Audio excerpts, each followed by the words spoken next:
Pero luego venían los objetivos, derivados de los objetivos, las políticas y las estrategias.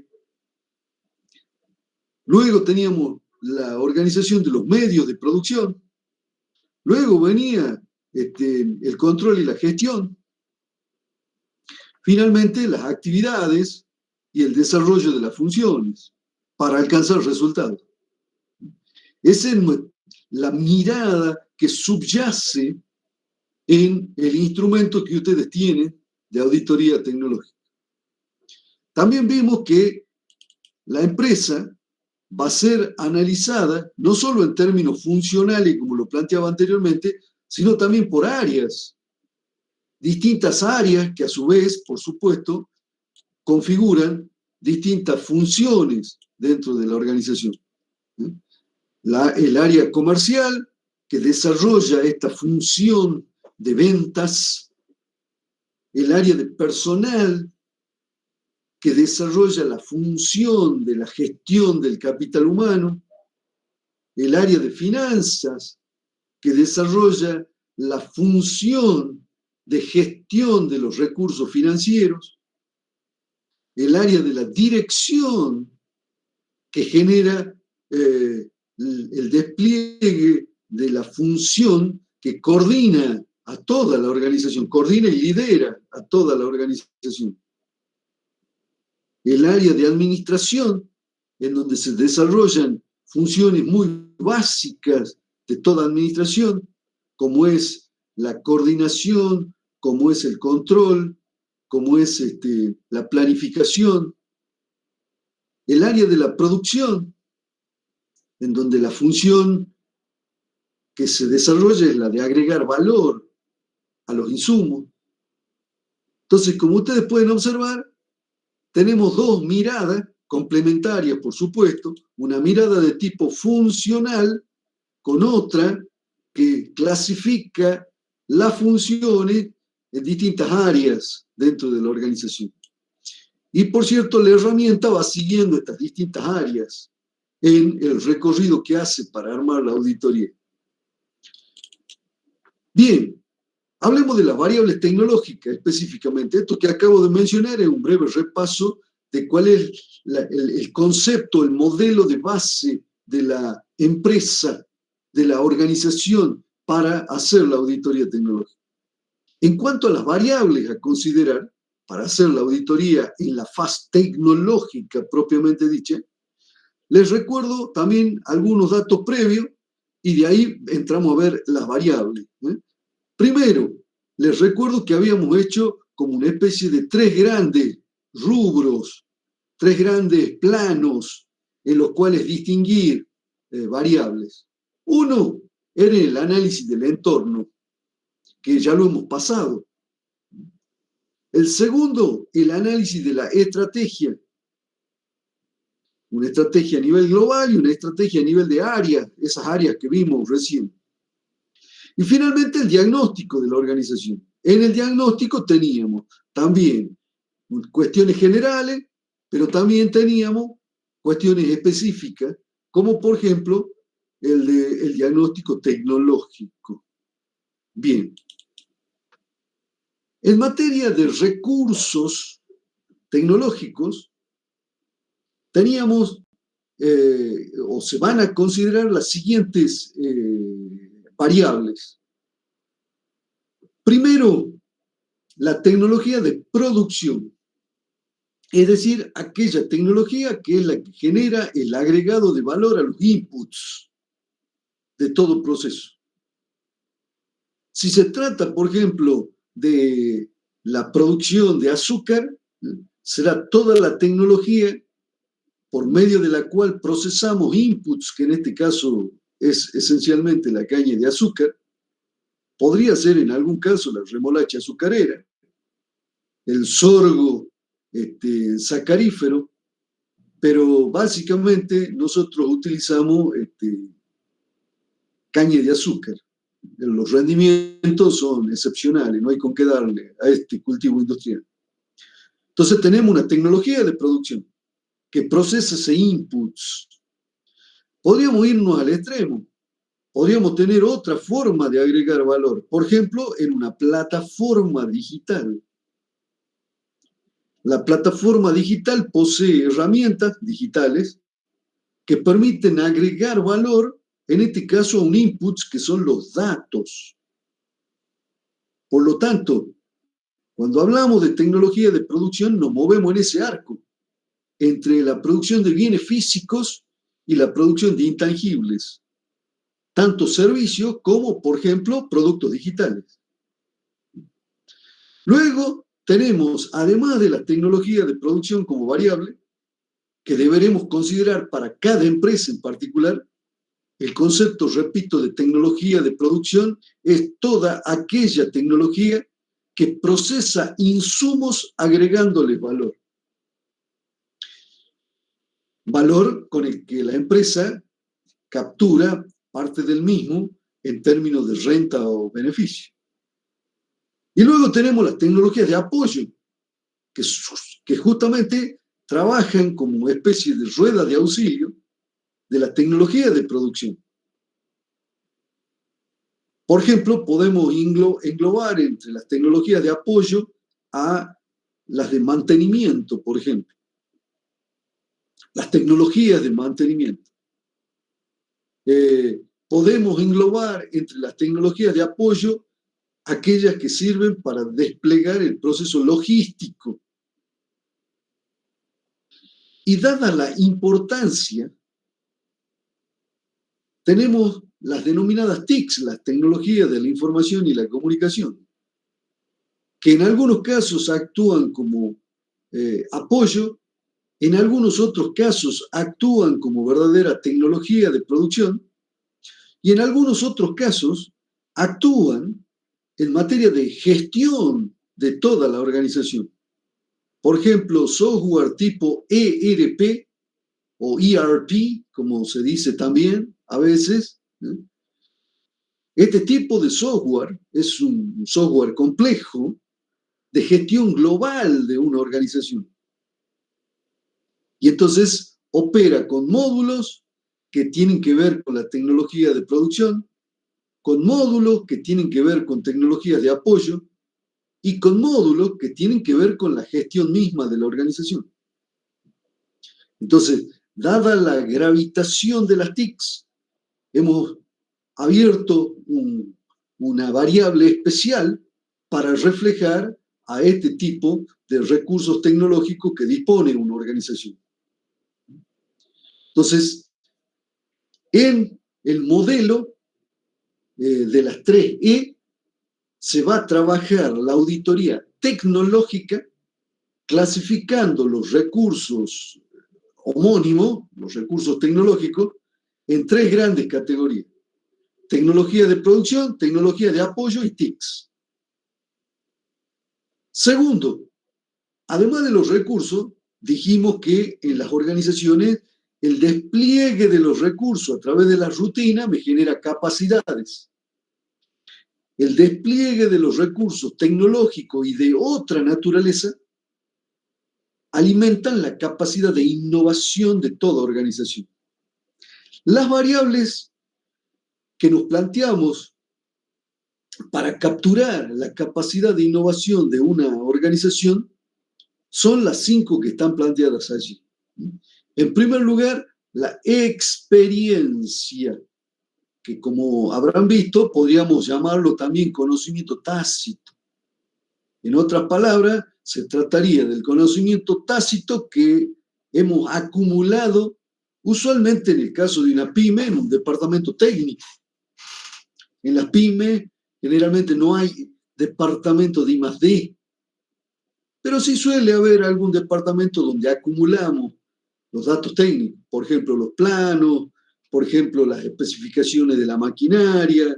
Si hemos hecho estudios de trabajo, también los estándares de procedimientos y de métodos. Hay un área técnica, un departamento técnico donde acumulamos todo eso. Como ya vimos, es muy importante para poder hacer innovación acumular ese esfuerzo para poder producir resultados. Entonces, una primera variable será la experiencia o conocimiento tácito que acumulemos en el área técnica o departamento técnico. Una segunda variable importante es la vinculada a la forma en la que generamos innovaciones dentro de la organización, particularmente bajo la forma de proyectos. Ahí también no es un área técnica, sino que en realidad es nuestra capacidad para desarrollar proyectos de innovación. Proyectos que, por cierto, son bastante complejos, los proyectos de innovación, porque requieren atender a muchas facetas dentro de la organización y fuera de la organización. Bien, entonces, la capacidad de procesos para generar innovaciones es también otra variable. Esa variable generalmente se expresa a través de la gestión de proyectos tecnológicos o de innovación, o de innovación. En tercer lugar, también la empresa no solo genera conocimiento que pone en valor a través de las innovaciones, sino que también puede asimilar conocimiento, tecnología e innovaciones que están fuera de la organización. Entonces, la forma en la que la empresa tiene la capacidad de asimilar, de adaptar y de hacer endógeno a la organización un conocimiento, una capacidad, una innovación, es también otra variable importante, particularmente en las pymes, en donde por la carencia de recursos, y como lo vimos en el día de ayer, sobre todo en Argentina, donde hay un elevado carácter imitador para el proceso de innovación, es muy importante la capacidad de asimilación de la innovación. Esa capacidad de asimilación, curiosamente, requiere de un esfuerzo explícito dentro de la organización. No es que nos llega y aprendemos así como por arte de magia. ¿Eh? El aprendizaje no es por generación espontánea en las organizaciones. Todo lo contrario, tiene que haber un esfuerzo explícito para poder aprender una innovación o una tecnología desarrollada fuera de la organización. Entonces, en los procesos de asimilación podemos incluir también hasta la capacitación del personal para poder entender una dada tecnología, para poder asimilar una dada innovación que no hemos desarrollado, pero que estamos interesados en imitar. En cuarto lugar, otra variable importante, el diseño, particularmente el diseño de productos, pero no solo el diseño analítico, sino también el desarrollo de prototipos, que son la antesala del producto. Entonces, ¿qué capacidad tiene una empresa? No solo para acumular conocimiento tácito, no solo para generar innovaciones a través de proyectos, no solo para asimilar conocimientos, tecnologías e innovaciones de fuera de la organización, sino también capacidad para desarrollar productos propios, desde el diseño hasta el prototipado del producto. ¿Qué capacidades tenemos? Esa es una capacidad crítica para innovar, como podrán imaginarse ustedes. Por último, para innovar, también hacen falta servicios de diversa naturaleza, pero particularmente servicios tecnológicos. Por ejemplo, una empresa que quiere lanzar un nuevo producto, en muchos casos, demandará servicios de calibración metrológica, si un producto físico, que utiliza, por ejemplo, mecánica de precisión, o que debe cumplir un estándar. Entonces necesitamos un servicio tecnológico de metrología. Si para desarrollar el producto también necesitamos un proceso automatizado, necesitaremos servicio tecnológico para automatizar los procesos. Si para desarrollar el producto necesitamos determinadas normas de calidad, necesitaremos servicios para desarrollar procesos basados en normas de calidad. Tal vez necesitamos certificar algún proceso, como era el caso de la empresa Sidalsa. Pero fíjense que uno de los problemas de las empresas en su evolución innovadora es darse cuenta que hay cosas que necesitamos comprar fuera de la organización porque no tenemos la capacidad. Identificar la demanda del servicio preciso, intensivo en conocimiento que necesitamos, no es fácil y no es automático. No es que todo el mundo se da cuenta de lo que tenemos que contratar. Muchas organizaciones, el gran problema que tienen es que tienen problemas internos, pero no saben identificarlo y por lo tanto no tienen la capacidad de búsqueda de soluciones fuera de la organización. Bien, resumiendo, entonces tenemos 5 capacidades que representan variables que pueden explicar la capacidad de innovación de una organización. 5 variables de distinta naturaleza, fíjense. ¿Dudas, inquietudes, comentarios?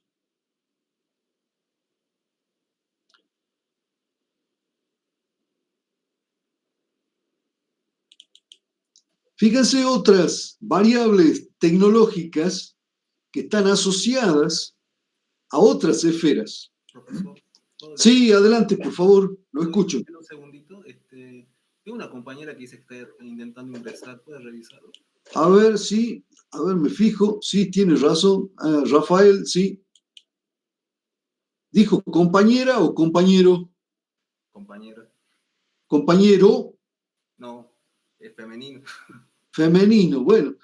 Le hemos dado ingreso a Rafael, pero no la tengo a ella. Dígale, por favor, si es tan amable, Martín, que intente de nuevo. No me sonó la campanita, por eso también le pido disculpas a Rafael, que acaba de ingresar. Bien, gracias, Martín, gracias por avisar. Ya está intentando de nuevo. A ver, y usted sabe que no me aparece ningún pedido acá. Ah, ahí está, perfecto, sí, 3. Perfecto, ahí está. Bien. Bueno, les decía, entonces, por una parte, acabamos de ver algunas de las variables que reflejan los recursos de la organización, particularmente los recursos tecnológicos. 3 variables clave: tecnologías de producción, tecnologías de apoyo y TICs. Acabamos de ver otras 5 variables que tienen que ver con la capacidad de innovación. Pero no las agotamos allí a esas variables. Permítame mostrar otras más, pero que están asociadas a esa dimensión que dijimos que tiene la innovación, que es la posibilidad de innovar por interacción. Pongo en pantalla.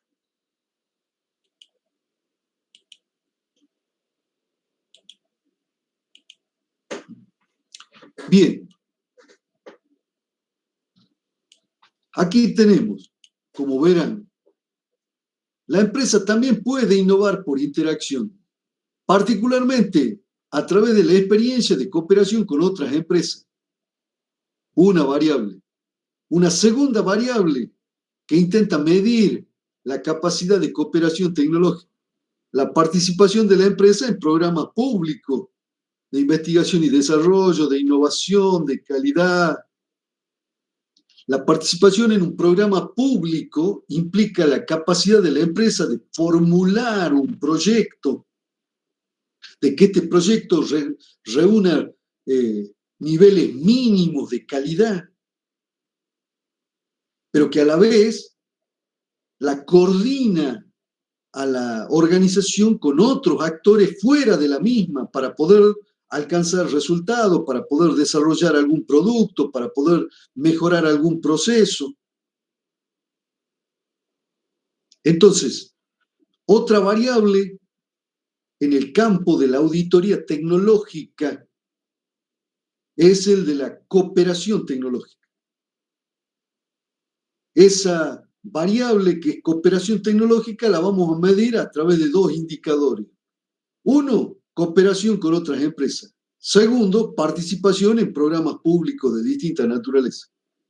Particularmente, programas públicos vinculados a la I+D, a la innovación, a la modernización tecnológica, a la mejora de la calidad. Todas son áreas conexas con la innovación y con el desarrollo tecnológico de una empresa. Por último, vinculado sobre todo a los aspectos estratégicos, vamos a ver otra variable adicional a la que vamos a llamarle coherencia tecnológica. En otras palabras, si hay coherencia entre el tipo de organización y la tecnología en uso. Por ejemplo, lo que pudimos observar de la empresa Sidalsa es que tuvo casi la obligación de incorporar tecnología digital, pero fue estimulado por la pandemia. De otra manera, la empresa venía funcionando sin ese tipo de tecnología. Necesitamos que haya coherencia, congruencia entre el tipo de tecnología que dispone una organización con el tipo de objetivos, misión, visión, estrategia que la organización desarrolla. Por ejemplo, hay tecnologías, sobre todo, por ejemplo, de TICs, que generan modelos sumamente centralizados en términos de toma de decisiones, en términos organizativos. Y tal vez eso no sea lo que necesitamos en la organización para producir, por ejemplo, innovación. La centralización extrema dentro de una organización no favorece los procesos de innovación. Todo lo contrario. La innovación florece vinculada a procesos creativos y descentralizados. Entonces, estamos tratando de impulsar una organización con perfil innovador e introducimos una herramienta absolutamente centralizada tipo ERP que controla hasta el aliento desde el jefe hasta el último empleado. Entonces, hay que visualizar si hay coherencia entre la tecnología que dispone la organización y lo que la organización quiere ser en términos de su misión, de su visión. En segundo lugar, también tiene que haber coherencia entre la tecnología de la organización versus la que existe en el entorno. Puede ser que la tecnología que tengamos sea demasiado obsoleta comparada con la que tenemos en el entorno. Y entonces esto nos pone en desventaja con relación a nuestros competidores. Entonces la coherencia tecnológica como variable también la podemos analizar a nivel de la relación tecnología-entorno. Y por último, la tecnología también tiene que ser congruente con la estrategia. Estamos planteándonos, por ejemplo, una estrategia de lanzamiento de 5 nuevos productos cada 2 años al mercado, y resulta que la tecnología que tenemos no permite o no facilita que podamos desplegar esa estrategia. No facilita la acumulación de la experiencia en materia de diseño, no facilita la gestión de proyectos innovadores, no facilita el aprendizaje o la imitación de otros productos de otros competidores. Entonces, por más que la estrategia diga que queramos desarrollar nuevos productos, la tecnología va en la dirección contraria. Necesitamos que haya coherencia entre la tecnología y la estrategia. Por cierto, si me permiten un detalle, uno de los estudios más importantes realizado en la década de los 90 lo llevó a cabo un hombre de la Universidad de Maastricht que se llamaba Dankbar, un holandés.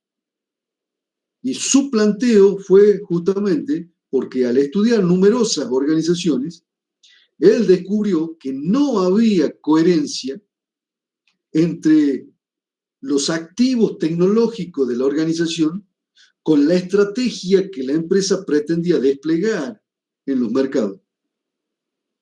Es decir, que esto no es solo un problema argentino.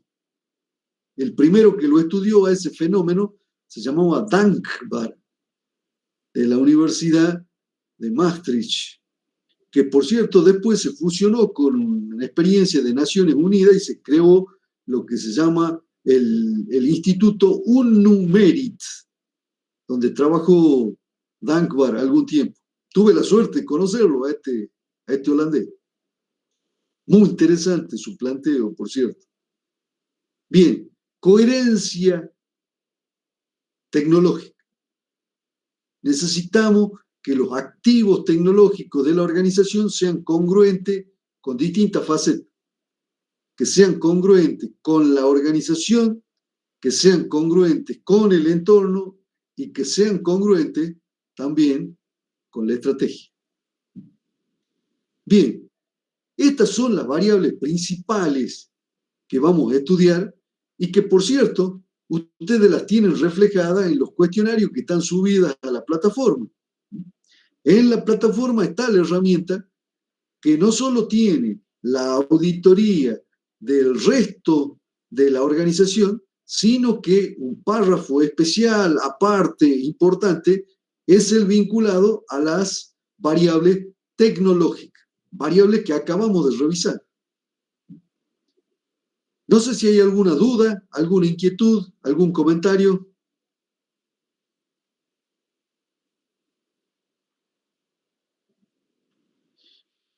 Permítame algún detalle.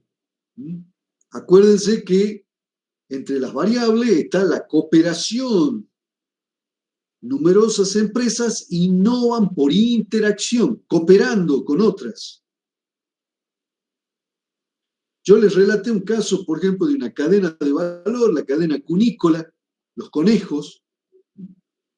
Creo que les comenté también que, por ejemplo, el conejo produce orina y la orina del conejo tiene una molécula que paradójicamente es inolora, pero que ayuda a fijar olores. Esa molécula es especialmente apreciada en el campo de la perfumería. Ahora, ¿cómo recuperar la orina del conejo? Lo que se hizo fue que los productores desarrollaran, junto con los fabricantes de jaula, una estrecha cooperación que permitió el desarrollo para las jaulas que se fabricaron, que ya estaban instaladas, un pequeño colector que se podía agregar. Y para las nuevas jaulas ya venía directamente con el colector. Una innovación que beneficiaba a ambos, fíjense, al productor porque le daba la oportunidad de generar un nuevo ingreso, y al fabricante de jaula porque permitía diferenciarla su jaula, mejorar su jaula para ofrecerla también en otros mercados, a otros productores. Una estrategia de suma positiva, fíjense, surge de la cooperación entre ambos e innovamos. Entonces, fíjense que también se innova por interacción, por cooperación. Ahí no hubo departamento de I+D, no hubo proyecto de I+D. Lo que se juntó fue la experiencia de los productores en la gestión de los conejos, la experiencia metalúrgica de los fabricantes de jaulas. Con esos dos conocimientos, básicamente en gran medida tácito, aunque alguno pudiera ser explícito, Se juntaron esos dos conocimientos y se produjo una innovación interesante, como verán. Entonces, quisiera destacar que la variable cooperación tecnológica I/O de innovación es una variable también importante. Refleja parte de la teoría que nosotros hemos visto, y es que se innova por interacción. No pierdan de vista este detalle. ¿Por qué estoy poniendo algún énfasis allí? Porque la mayoría de nuestras empresas no tienen departamento de investigación y desarrollo. La mayoría de nuestras empresas no tienen recursos para hacer investigación, pero sí tienen un recurso que no es físico, no es líquido, que tiene que ver con el conocimiento, particularmente el conocimiento tácito, y que cuando tienen la capacidad de generar interacciones, tener alguna apertura para acordar con terceros, con otros fuera de la organización, un proyecto conjunto, ahí comenzamos a desarrollar también innovaciones, pero necesitamos esa capacidad para abrirnos a un tercero, para negociar, que también hay que negociar, para acordar algún desarrollo, para juntar las partes del rompecabezas que generalmente están bajo la forma de conocimiento para producir resultados. Permítame otro caso. Generalmente, cuando las empresas fabrican un producto, no se dan cuenta que el cliente que lo ha usado durante mucho tiempo ese producto ha generado conocimiento tácito vinculado al uso, al aprendizaje por el uso del producto. Learning by using. Ese conocimiento que tiene el cliente es muy interesante capturarlo para mejorar el producto. Muchas empresas, pymes, que tienen la capacidad de poder interactuar adecuadamente con sus clientes para capturar ese conocimiento tácito, pueden mejorarlo al producto sin tener departamento de I+D. Necesitamos nuevas formas para pensar la innovación en nuestras empresas, aquí en Argentina y en Salta en particular. La innovación por interacción es una de las herramientas más poderosas. Podemos sofisticarla y podríamos sofisticarla a este último tipo de interacciones que les comentaba. Podríamos pensar en un software tipo CRM, Customer Relationship Management, CRM, un software para la gestión de las relaciones con el cliente. Por ejemplo, se lo podríamos pensar para Sidalsa, la incorporación de un pequeño módulo de CRM que mejore la relación con los clientes, que mejore también el servicio ofrecido a los clientes, pero que a la vez nos permita capturar el conocimiento tácito de los clientes basado en el aprendizaje por el uso del producto que nosotros les suministramos. Eso nos permitiría mejorarlo al producto. Como verán ustedes, podemos pensar algunas estrategias muy creativas cuando dominamos la naturaleza del proceso innovador. La cooperación, la interacción, las distintas formas de interacción que podemos adoptar pueden ser muy buena base para generar innovaciones en las organizaciones.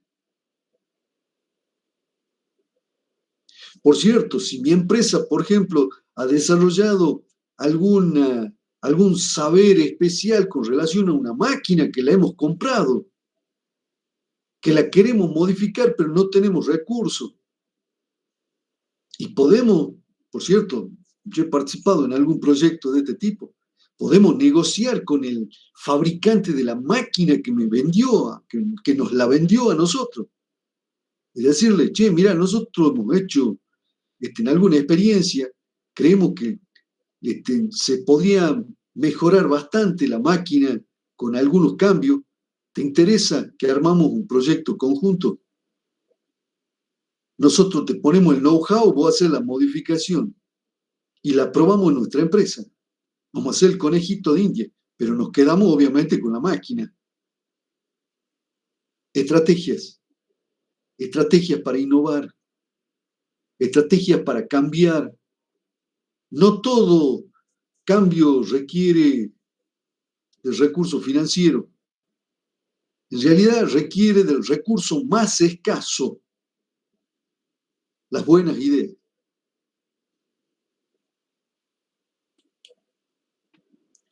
Bien, Sidalsa podría hacer una cosa parecida con alguno de los proveedores, por ejemplo, de los chips. Si Sidalsa tiene alguna capacidad especial que pueda servirle a los proveedores de chips, podría producirse alguna negociación de ese tipo. Como verán, la posibilidad de innovar por interacción no es solo con los clientes, es también con los proveedores.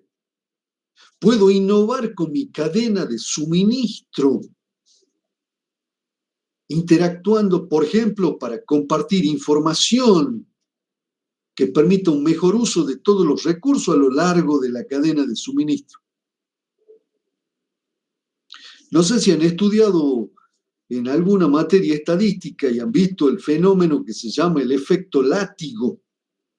¿Les suena el efecto látigo en el campo de la logística?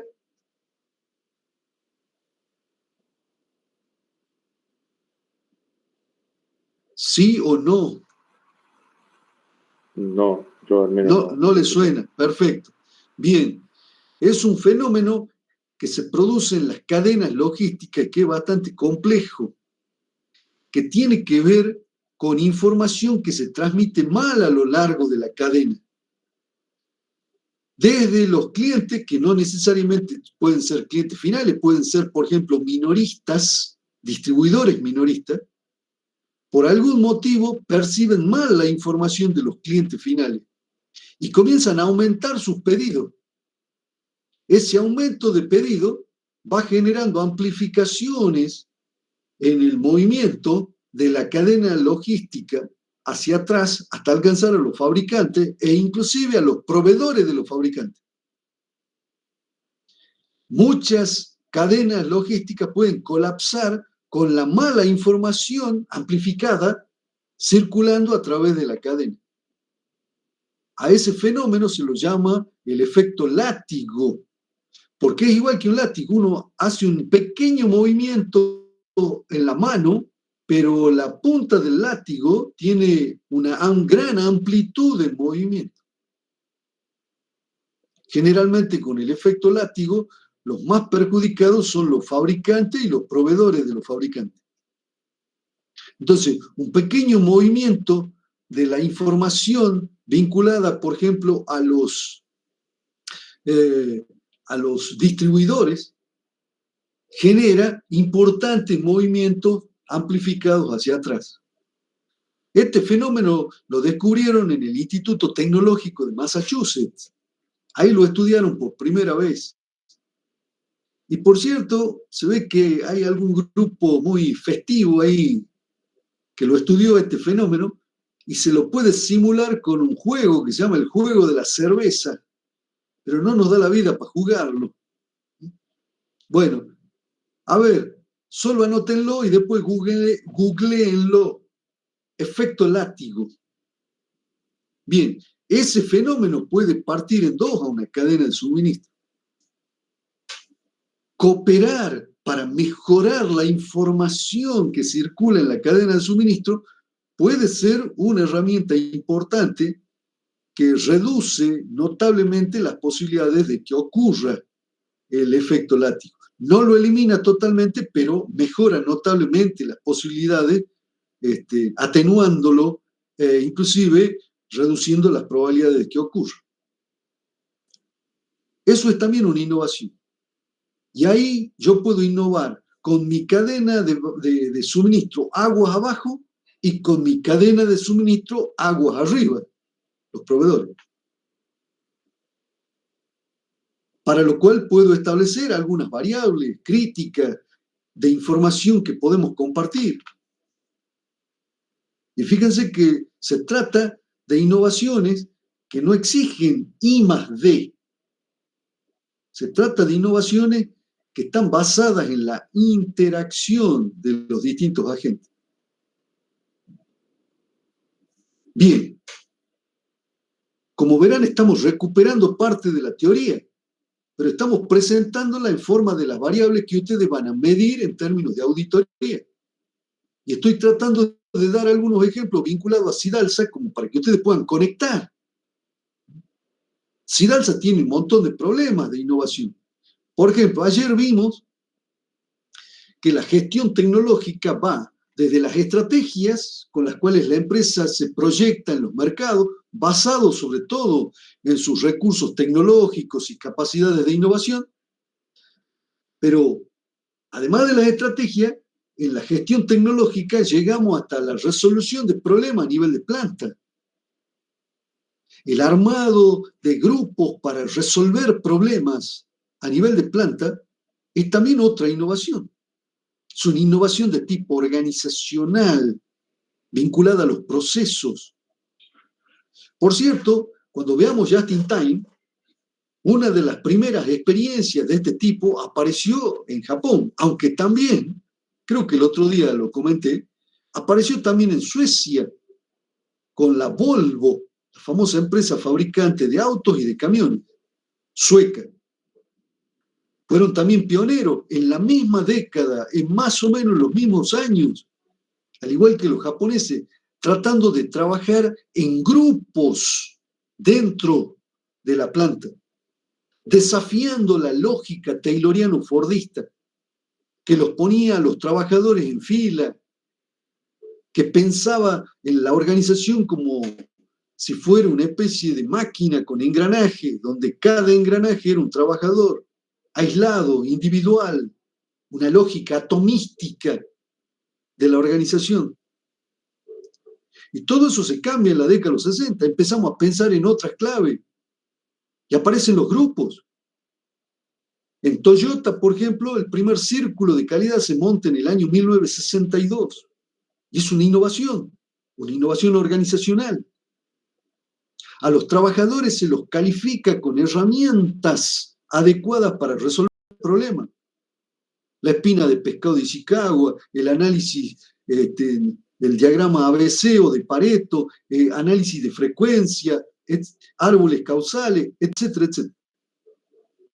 Se los capacita a los trabajadores con esta herramienta y se los agrupa para resolver problemas. En el caso de los círculos de calidad, problemas de calidad, por supuesto.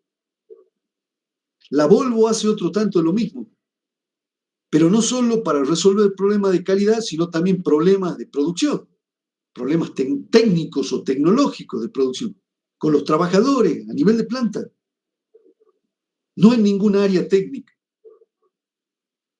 Innovaciones. En este caso, la innovación es hacia adentro, la interacción es hacia adentro, entre los grupos. No necesariamente hay que invertir en investigación y desarrollo para hacer innovación. Bien, Sidalsa podría hacer una cosa parecida.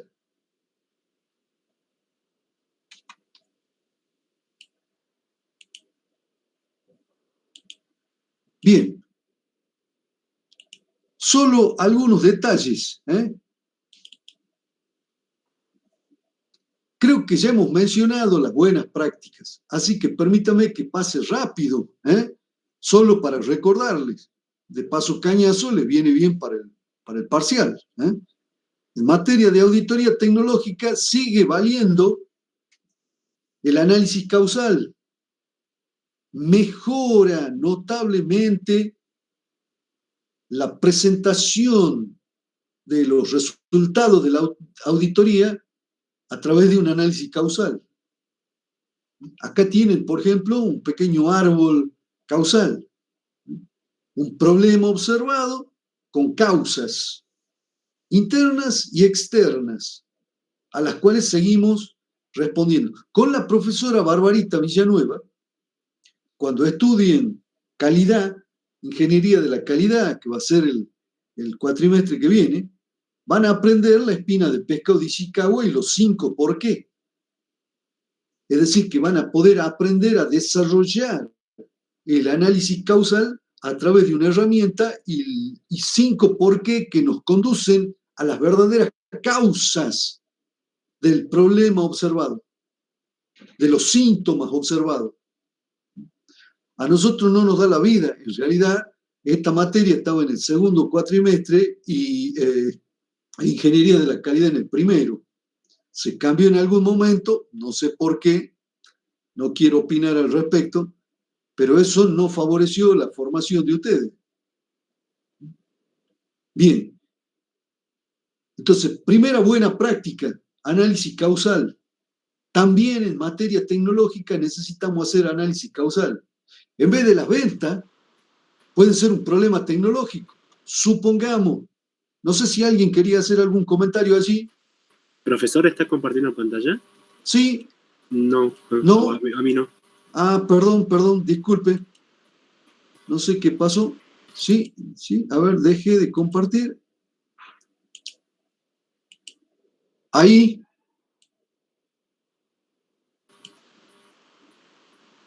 Ahora sí. ¿Ahora sí? Perfecto, sí, muy amable, gracias. Discúlpeme si no, yo seguía pensando, y tenía ahí el cartelito de dejar de compartir pantalla. Bueno, a veces tiene alguna pequeña falla el Google Meet. Ayer creo que inclusive fue masiva la falla.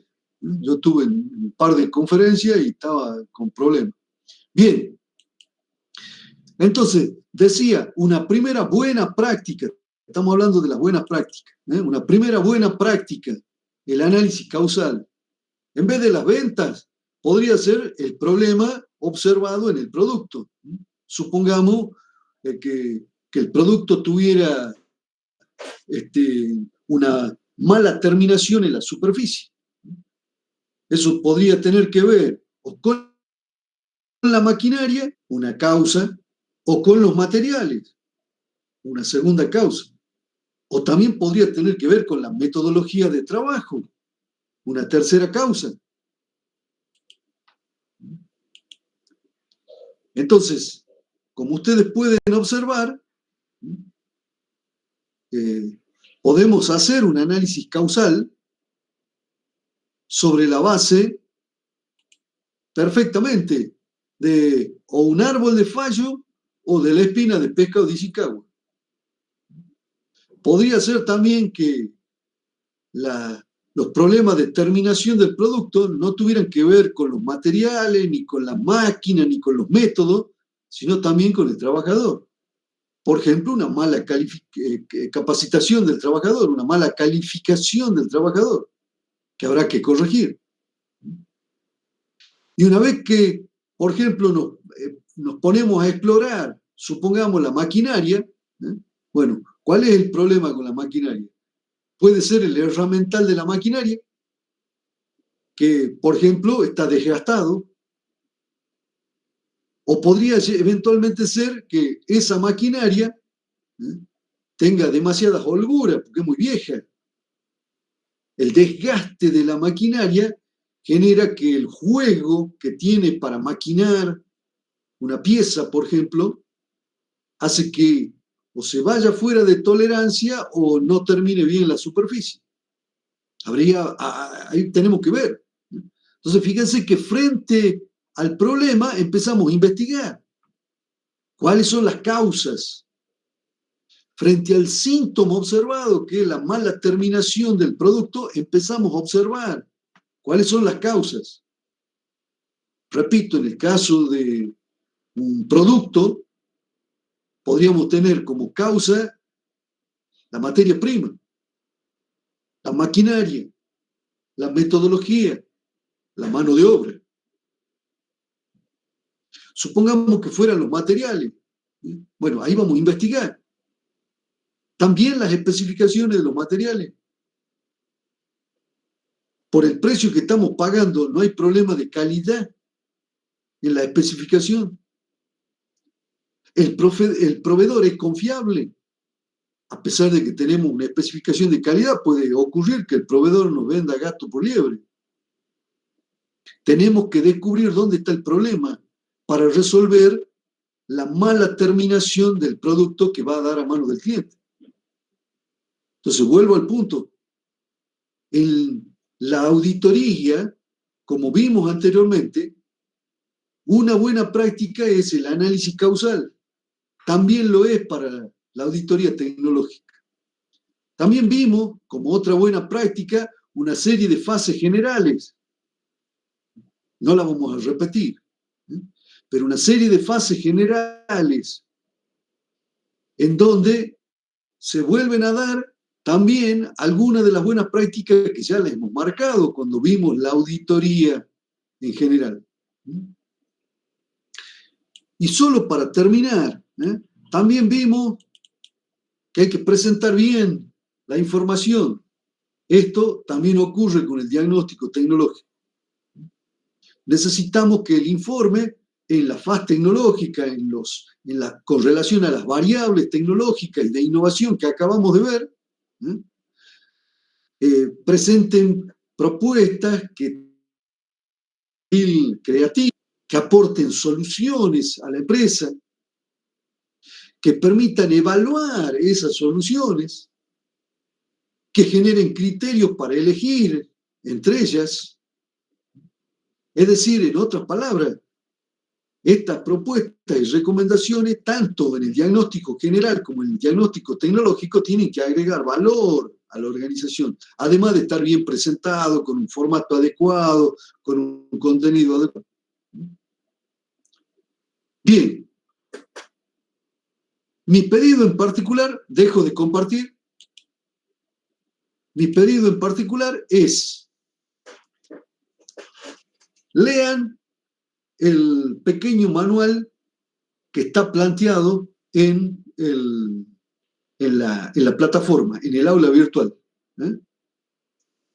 Ese manual tiene separadas las variables generales de la organización y luego las variables tecnológicas y de innovación, las que acabamos de ver. Cada una de esas variables hay preguntas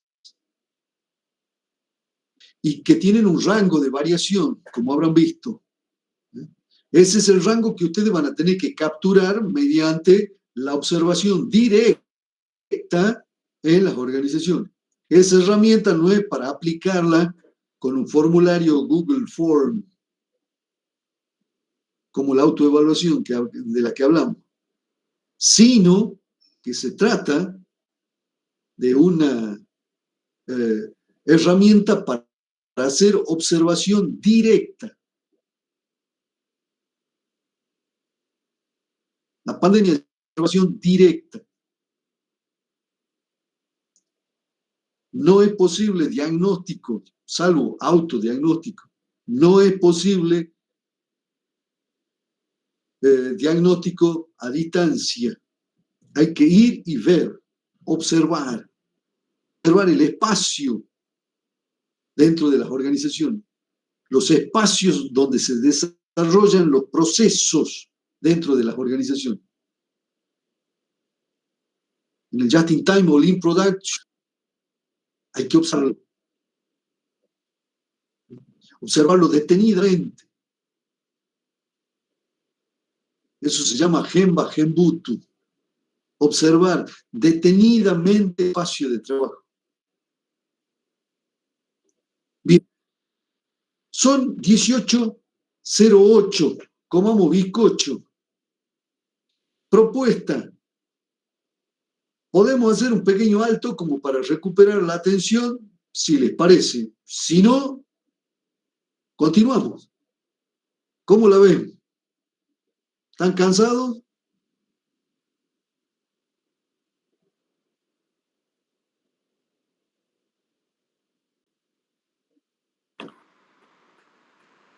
Sigamos, ingeniero. seguir, Pablo? Perfecto. Bien.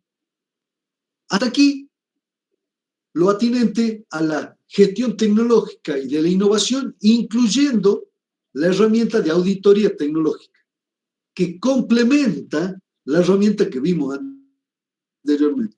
Permítame, ahora vamos a continuar con otras cuestiones vinculadas a la gestión tecnológica y de la innovación. A ver, ¿qué pasó?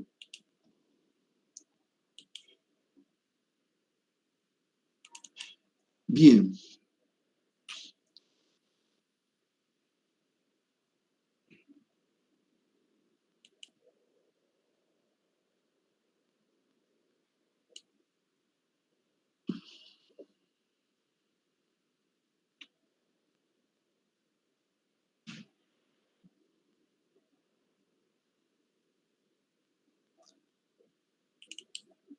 Ah, perdón, no, esta no es.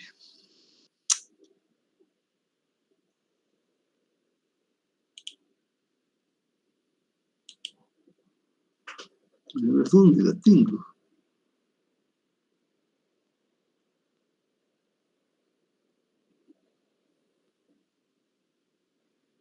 Bueno, vamos a arrancar.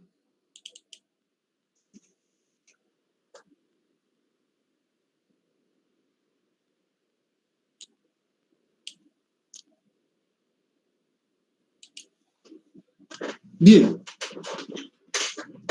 un área de una importancia capital entre cómo se han desarrollado innovaciones es el campo de la producción, un campo de especial importancia para un ingeniero industrial. Vamos a profundizar, tal vez en algunos casos recuperar parte de lo que ustedes han visto sobre Lean Production o Just in Time. Vamos a arrancar con esta verdadera nueva filosofía de producción. Se trata de una innovación importante en el campo de la producción, al punto tal que hoy sabemos que el taylorismo, fordismo está absolutamente desfasado con relación a esta nueva forma de organizar la producción. Las organizaciones a escala mundial utilizan las herramientas que provienen del Lean Production o Just in Time. Nosotros, lamentablemente, digo, en función del plan de estudio y de mi experiencia previa con compañeros de ustedes de otras cohortes anteriores, estamos mirando bastante poco a esta herramienta. Y el mundo ha cambiado.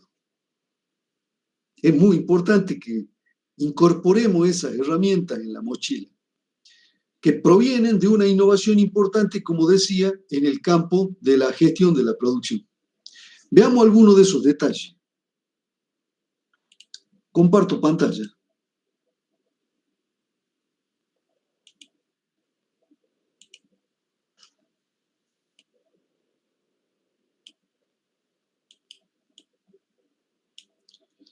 Bueno, lo que vamos a ver es una breve introducción al Lean Production.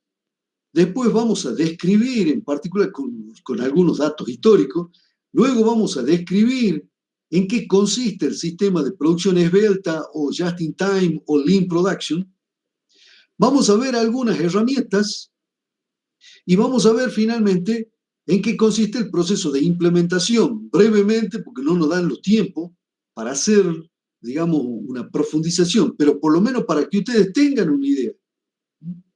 Bien, avancemos el Lean Production. Como decía, un pequeño raconto histórico. Fíjense los personajes que son los líderes, los auténticos creadores de este nuevo sistema. Como verán, ninguno con nombre occidental, todos orientales, japoneses. Desde el director general de la compañía, Eiji Toyoda, que por cierto es el sobrino del fundador de la empresa. La empresa se funda en el año 1927. Provenía de la venta de una patente de un telar, porque la empresa original fabricaba telares para la industria textil confección de Japón. El fundador de la empresa desarrolla un telar que tenía la propiedad de pararse cuando se producía algún problema, como por ejemplo el corte del hilo. Al pararse, evitaba que se siga malgastando el hilo y, por cierto, facilitaba la puesta en marcha. Esa patente le interesa a una empresa británica que la compra y paga una cifra importante. Con ese dinero se arranca la empresa Toyota. Fíjense que el nombre de la familia que funda la empresa es Toyoda, que en japonés significa algo así como campo sembrado de arroz. Pero la empresa Toyota es un nombre de fantasía, como si fuera una marca. No significa nada en japonés. Toyota. Sí, Toyota. Bien. Después de la Segunda Guerra Mundial, en la que la empresa se ve compelida a fabricar camiones para el ejército japonés, después de pasada la Segunda Guerra Mundial, se desplazan a los directores y asume el sobrino del fundador de la empresa. Él contrata a Taichi Ono, el ingeniero que está aquí al lado, que es en realidad el verdadero creador del sistema. Aunque en ese proceso lo ayudan dos grandes ingenieros del siglo XX. Uno de ellos, Shigeo Shingo, y el otro, Kaoru Ishikawa, el padre de la calidad en Japón. Entre los cuatro desarrollan en la década de los 50, 60 las bases del sistema. Y que, por cierto, se van incorporando nuevos hombres en el desarrollo de este sistema en la década de los 60, 70 e inclusive de los 80.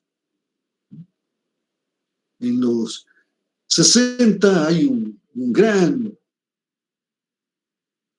estudioso, docente e investigador que se llama Akao, uno de los estudiosos más importantes, desarrolla una vertiente muy interesante que es el QFD o Quality Function Deployment, que profundiza el desarrollo de la calidad en Japón.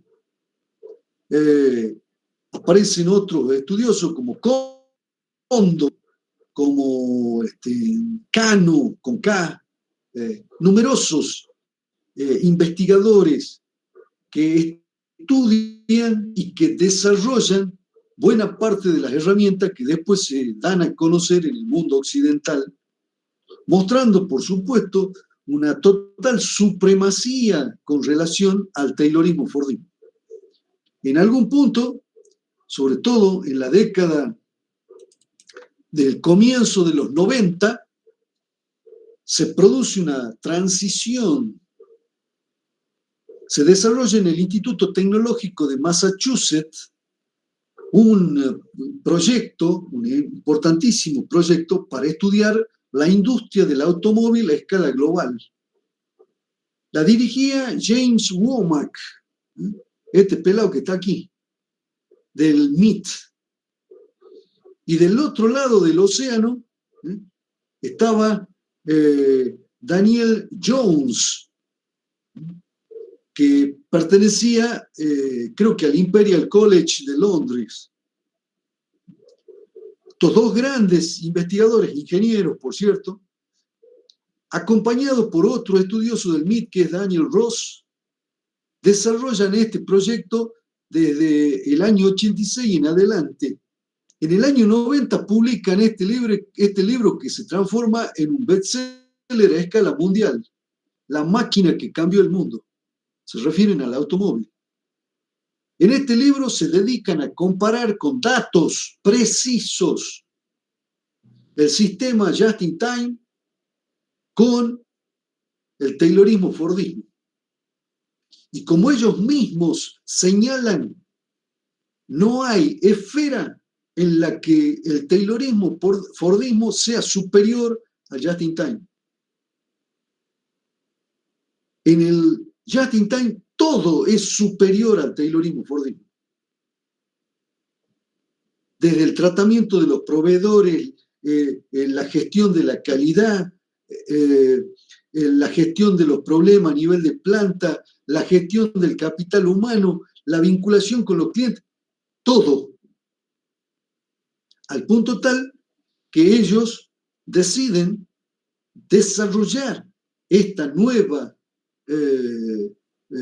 filosofía de producción en Occidente. Y le dan un nuevo nombre, Lean Production.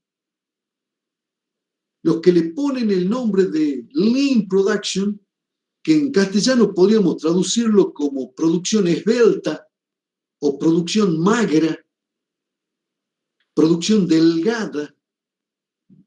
El nombre que tal vez más ha triunfado es el de producción esbelta. Entonces, como verán, cuando hablemos de just-in-time o lean production, estamos hablando de la misma cuestión. Por cierto, el nombre de lean production, de just-in-time, se lo puso también otro investigador norteamericano que va a vivir a Japón, se llama Schomburger, una de las primeras publicaciones en inglés del año 83-84 en Estados Unidos. Schomburger era norteamericano y se va a vivir a Japón. Y él lo que ve es que todas las operaciones se hacen justo en el momento preciso. Por eso le pone just in time o justo a tiempo. Bien, cualquiera sea el nombre, esta nueva filosofía de producción, porque ya vamos a ver que no es solamente un conjunto de herramientas, sino que tiene un basamento filosófico, tiene fundamento filosófico, es claramente superior en todos los órdenes al taylorismo-fordismo. Por eso es que no tiene tanto sentido estudiarlo al taylorismo-fordismo solamente. Necesitamos compararlo para poder entender nuevas bases en la gestión de la producción. Veamos cuál es la lógica de enfoque central del just-in-time o lean production o producción esbelta. Una primera lógica central es la denominada muda. Muda en japonés significa desperdicio, despilfarro. Y la lógica central del just-in-time es eliminar la muda. Cuando decimos eliminar la muda, por supuesto, no es matar a mujer japonesa que no habla, sino liquidarnos los despilfarros. No es posible tolerar los despilfarros en la producción. Se busca racionalizar el uso de todos los recursos a nivel de la producción. El just-in-time distingue 7 tipos originales de muda, a los cuales actualmente se le han agregado 2. Los 7 originales están aquí puestos en la transparencia. El primero es la sobreproducción. Ya vamos a ver que este sistema se activa desde la producción y no a través de los pronósticos, como por ejemplo ustedes y yo hemos estudiado. En realidad ya vamos a ver cómo a través de un sistema que es el sistema Kanban se captura la demanda del cliente y se la traduce en impulsos dentro de la producción, en órdenes de producción. Pero no se produce sobre la base de pronósticos, sino sobre la base de órdenes de trabajo. Si el cliente no ha acordado con nosotros una orden de trabajo, una orden de compra, no se produce. Solo producimos aquello que tiene demanda consolidada, no pronosticada. En segundo lugar, otro tipo de muda es la espera de los trabajadores. Los trabajadores están esperando que la máquina termine el proceso de trabajo. Necesitamos ver de que todo el tiempo de los trabajadores se lo utilice de la manera lo más productiva posible. La espera es una forma de muda que ya vamos a ver cómo se la trabaja, con qué herramientas se la trabaja. Vamos a ver una herramienta al respecto para atacar la muda en forma de espera. Se llama el BSM. Ya lo vamos a ver. En tercer lugar está el transporte. Ustedes ya lo saben a eso. El transporte interno no genera valor, pero sí costos. Hay que eliminar los movimientos innecesarios de las partes, de los componentes, de los materiales. También es muy importante eliminar la cuarta muda, el sobreprocesamiento que se genera cuando tenemos problemas con las especificaciones. Las especificaciones no son claras para fabricar el producto y por lo tanto estamos haciendo tareas de producción que no son necesarias cuando las especificaciones están claras. Entonces el sobreprocesamiento es un cuarto tipo de muda. El quinto, los inventarios. Los japoneses dicen que los inventarios son la madre de todos los vicios dentro de la producción. Inventario de materia prima, inventario de stock interproceso, inventario de productos terminados, aunque se admiten ciertos stocks de productos terminados para poder absorber las variaciones de la demanda que la empresa no gobierna. Ya vamos a ver algo más sobre los inventarios más adelante, complementando lo que ustedes han estudiado. Pero el stock nunca es cero, hay que también decirlo. Aunque se trabaja con stock de naturaleza tan mínima que comparado con los inventarios del Taylorismo-Fordismo, son absolutamente insignificantes. Un detalle importantísimo. Los procesos de producción tienen todos variabilidades que tienen que ver con los insumos, que tienen que ver con la variación del funcionamiento de las máquinas, que tienen que ver con la variación de la calificación de los trabajadores, que tienen que ver con el clima, que tienen que ver con los proveedores. Todos los procesos productivos tienen variabilidad. ¿Cuál ha sido la estrategia central del Taylorismo-Fordismo para atender a esa variabilidad, para absorber la variabilidad? Los stocks. Tenemos problemas con una máquina en términos de calidad. Bueno, cuando la ajustamos a la máquina, el lote que producimos es lo más grande que se pueda. Tenemos problemas con un proveedor, por ejemplo, no tanto con el producto, sino con la logística del proveedor. Bueno, le encargamos entonces un lote lo más grande posible, de forma tal de que la variabilidad de la logística la podamos absorber a través del stock. En el Taylorismo-Fordismo, las variabilidades de la producción se absorben con los inventarios. Esta es una lógica totalmente distinta en el caso del just-in-time o lean production.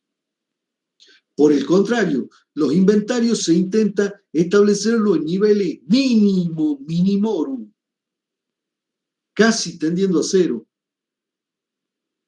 Porque el inventario es un tipo de muda, de despilfarro. Hay que eliminarlo. Sexto tipo de muda, el movimiento innecesario de los trabajadores. No solo tenemos que eliminar en lo posible el transporte de partes y o componentes, sino también el movimiento innecesario de los trabajadores. El layout del que hablamos la vez pasada, que es la célula de producción, reduce al mínimo el movimiento de los trabajadores en un proceso, favoreciendo, por cierto, la interacción, la identificación del equipo con el producto, la mejora de la calidad, el control entrada-salida, etcétera, etcétera. Ya vamos a ver algo sobre la célula, en donde tratamos de reducir esta muda, que es el movimiento innecesario del personal. Y por último, en el Just-in-Time clásico, Taiichi Ohno y Shigeo Shingo, que escriben sendos libros sobre el modo de producción Toyota, allí ellos lo primero que destacan es estos 7 tipos de mudas. El último tipo de muda clásico es el de productos defectuosos, mala calidad. La calidad, como diría Kaoru Ishikawa, es hacerlo bien a la primera. Implica ahorrarnos los costos de la no calidad o productos defectuosos. El producto defectuoso es una muda, es un mal uso de los recursos, es un despilfarro de recursos y capacidades dentro de la organización. A estos 7 clásicos se le agregan 2 nuevos. El primero que se agregó es el desperdicio de los talentos. Los trabajadores tienen talentos naturales. Una organización exitosa debe usarlos adecuadamente, no malgastarlos. El mal uso de los talentos de los trabajadores es muda. Es un tipo de muda, el 8º. Y se ha agregado ahora el 9º, que es el de las energías, pero no el de la energía que se consume en el proceso, sino de la energía organizacional.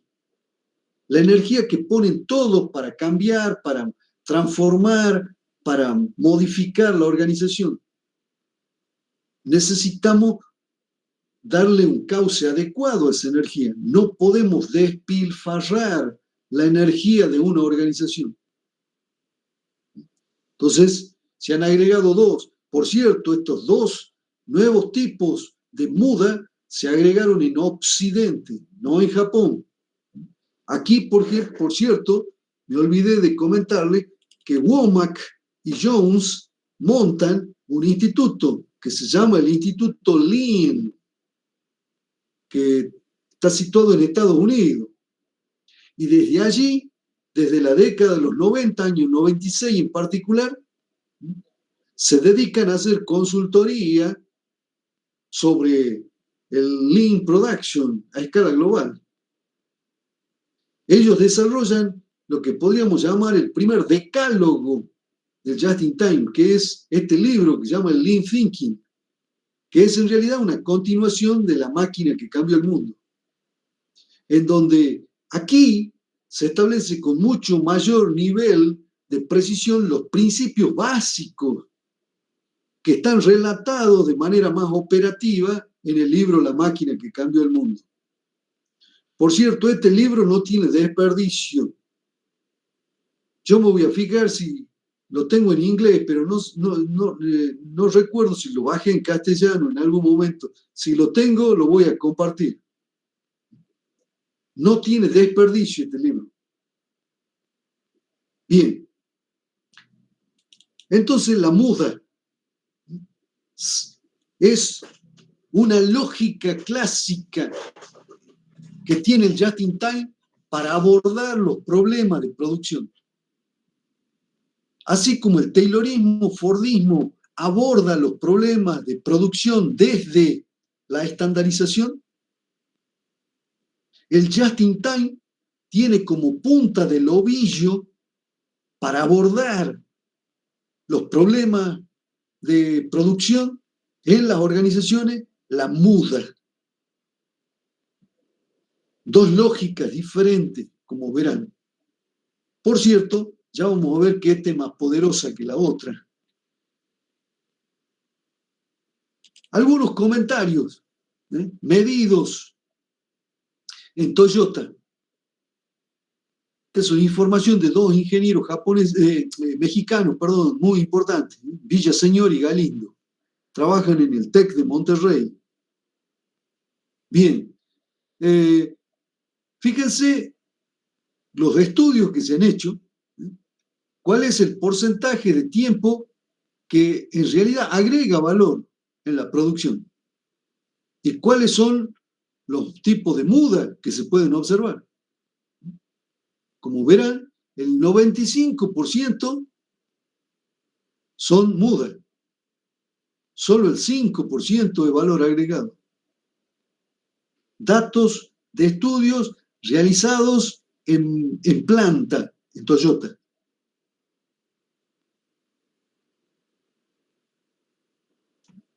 Bien, por cierto, no es solo la muda la que hay que eliminar, sino también se trata de la mura y el muri. La mura consiste en equilibrar la carga de trabajo. Equilibrar la carga de trabajo. Ya vamos a ver cuando veamos la IJUNCA, una herramienta que me permite no solo eliminar despilfarros de muda, sino también equilibrar la carga de trabajo, es decir, la mura. En otras palabras, en algún momento en la empresa estamos trabajando al 150% y en otro momento en la empresa nos estamos mirando las caras. Esa variación tan abrupta del ritmo de trabajo, de la carga de trabajo, del nivel de trabajo, no es buena en las organizaciones. Entonces, además de la muda, hay que equilibrar la carga de trabajo, es decir, la mura. Y el muri tiene que ver con el ritmo de trabajo. No es conveniente que los trabajadores realicen las operaciones por encima de la capacidad física que disponen. Es muy importante ese detalle. Si me permiten, yo creo que lo he comentado, si no lo menciono. Hola Barbarita, ¿cómo estás? Hola, buenas tardes. Perdón, entré tarde porque estábamos tomando parcial. Bueno, les decía, en la fábrica, por ejemplo, de Renault, cerca de París, en una región que se llama Île-de-France, allí, en la línea de producción, los trabajadores no superan los 35 años, porque el ritmo de la línea de producción, en realidad de la cadena de montaje, es tan elevado que los trabajadores se agotan toda su fuerza, y a partir de los 35 años no pueden seguir el ritmo de producción. Cuando yo la vi a la línea, una cuestión que me llamó la atención es que todos los trabajadores de la línea eran morochos. No había ningún rubio, ojos azules. Le pregunté al ingeniero con el cual estábamos mirando la planta y me comentó que habían pactado con los sindicatos para utilizar trabajadores magrebíes del norte de África. A los 35 años, que ya no podían seguir la línea, el ritmo de la línea, los despedían. Eran descartables. Bien. El muri es exactamente esto que acabo de relatar. Hacer que los trabajadores realicen el trabajo cotidiano por encima del ritmo de trabajo normal que tendrían que realizar. Si ustedes han hecho estudios del trabajo, habrán visto que cuando hacemos la valoración del ritmo, según la OIT, la valoración del ritmo es entre 0 y 140. 140 es el máximo ritmo de trabajo que puede una persona desarrollar en un puesto sin que esto signifique que el trabajador no se recupere para el otro día. Un ritmo excesivo de trabajo significa trabajar por encima de ese 140 fijado por el manual de la OIT. A eso nos estamos refiriendo. Y entonces el trabajador en algún momento ya no se puede reponer, ya no puede reponerse la fuerza de trabajo. Y no puede seguirlo el proceso. Entonces, el secreto de una organización no es gastarlo a los trabajadores como si fueran descartables, piezas descartables. El secreto de una organización es desarrollar un ritmo de trabajo que permita conservar y reponer la fuerza laboral, pero además conservando lo más importante del trabajador, el saber tácito, los conocimientos tácitos. No por andar más rápido se es más productivo. Bien, entonces, en el campo del just in time se habla de que hay que justamente equilibrar, eliminar en todo lo posible la muda, la mura y el muri, las tres mu. Hay que eliminar las tres mu. Nosotros vamos a ver una herramienta que es la IJUNCA para ver cómo se elimina la mura. Además de que la herramienta me permite también eliminar algunas mudas con D de dedo.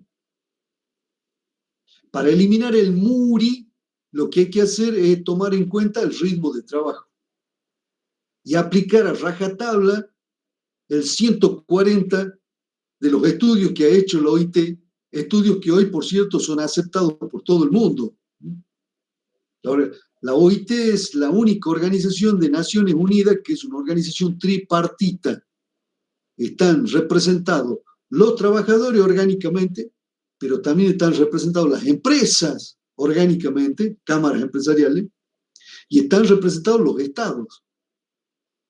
Y se han venido haciendo estudios, como ustedes bien saben, habrán visto en la organización, estudios de larga data sobre la problemática del trabajo.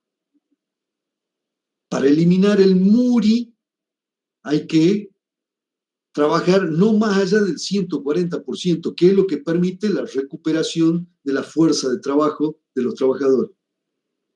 Bien, permítame hacer algunos comentarios adicionales.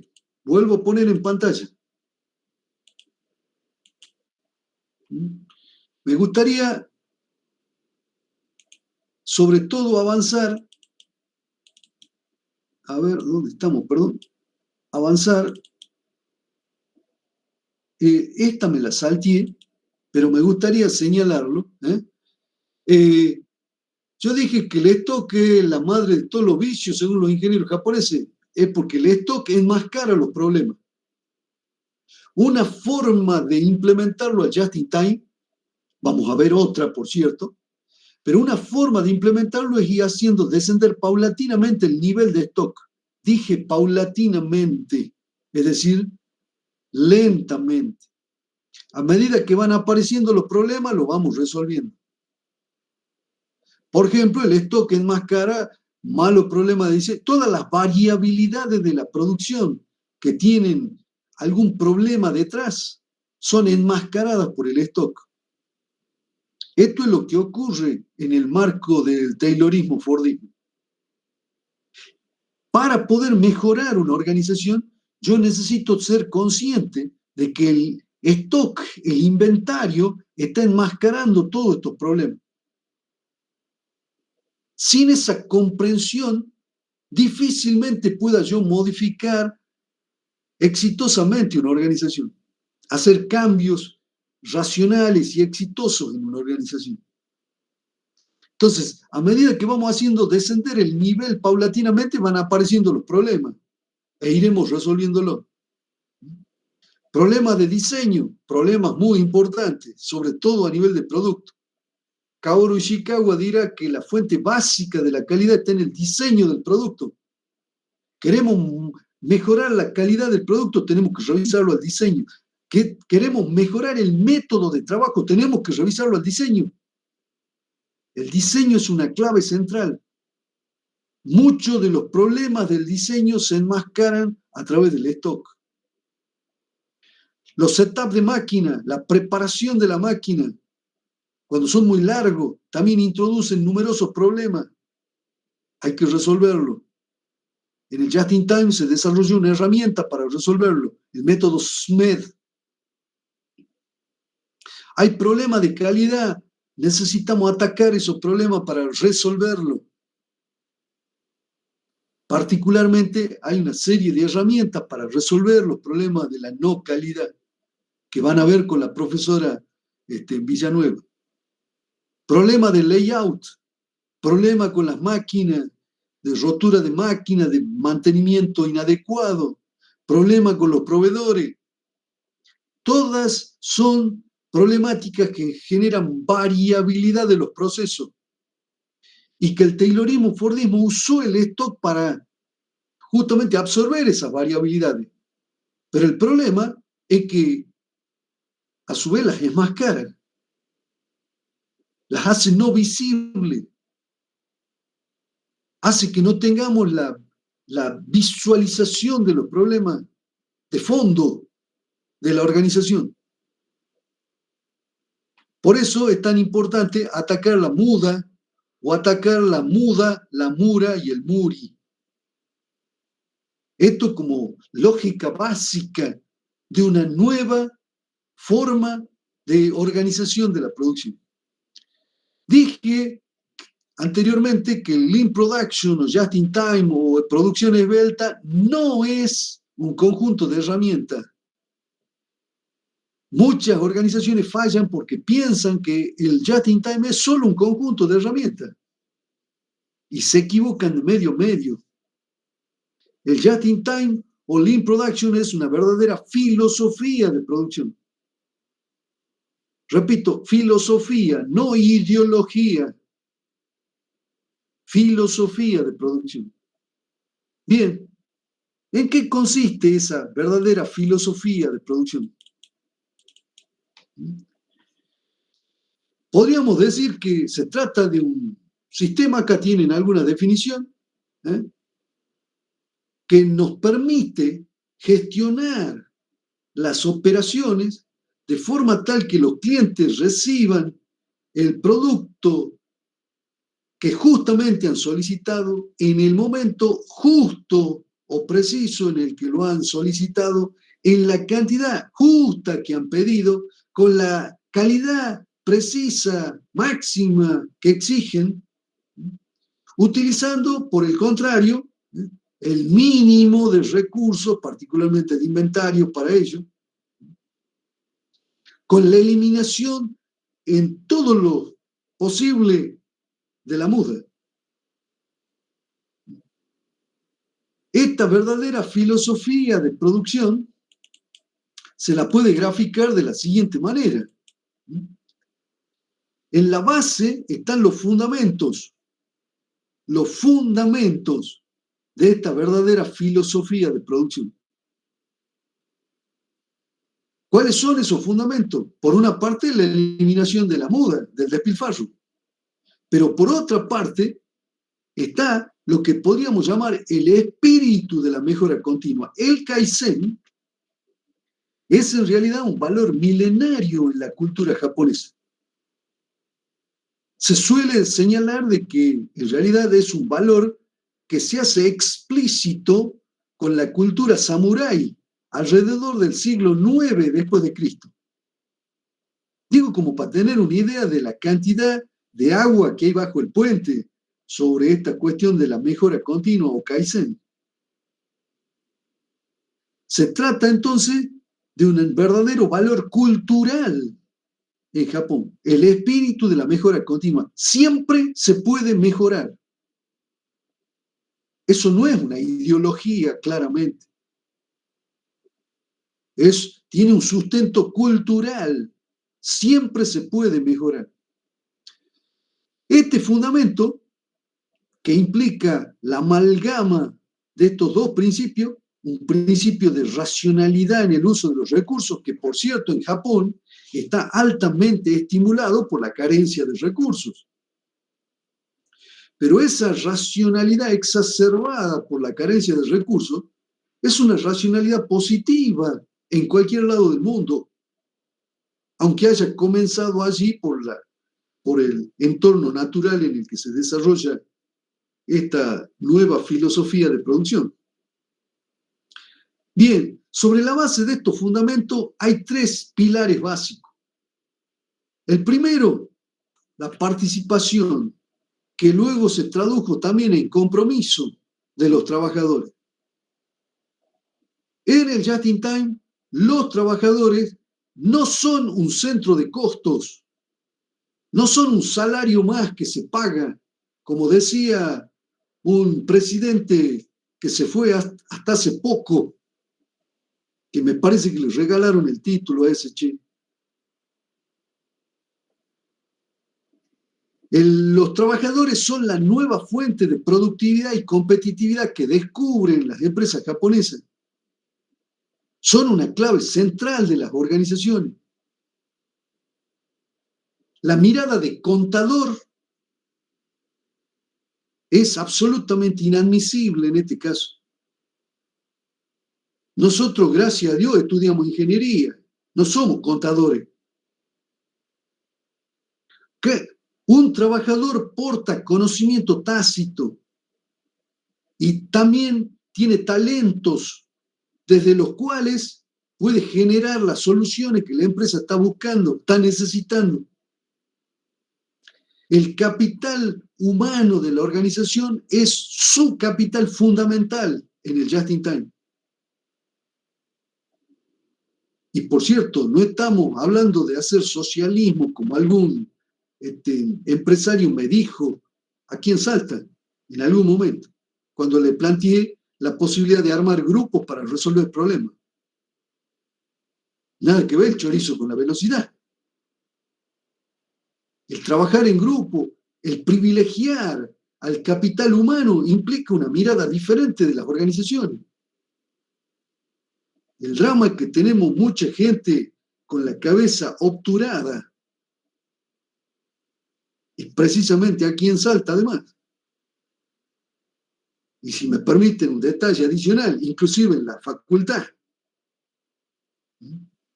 el Just in Time o Lean Production es una nueva forma de concebir las organizaciones del siglo XXI. Nosotros seguimos anclados al siglo XX. Segundo pilar, la calidad total. La calidad no es solo un instrumento, es una verdadera filosofía, una verdadera lógica dentro de la organización. Es eso antes que los instrumentos. Uno de los problemas centrales de muchas empresas cuando quieren hacer calidad total, gestión total de la calidad, es que no entienden que la calidad es algo más que un instrumento. La calidad total representa un pilar central. Se apoya en los 2 fundamentos, particularmente en la eliminación del despilfarro y en el Kaizen o mejora continua, para poder desarrollar calidad en una organización. Y el tercer pilar, que vamos a ver también es una herramienta, es el cambio rápido de modelo. Es el aprovechamiento al máximo nivel posible de la maquinaria y las instalaciones de una organización.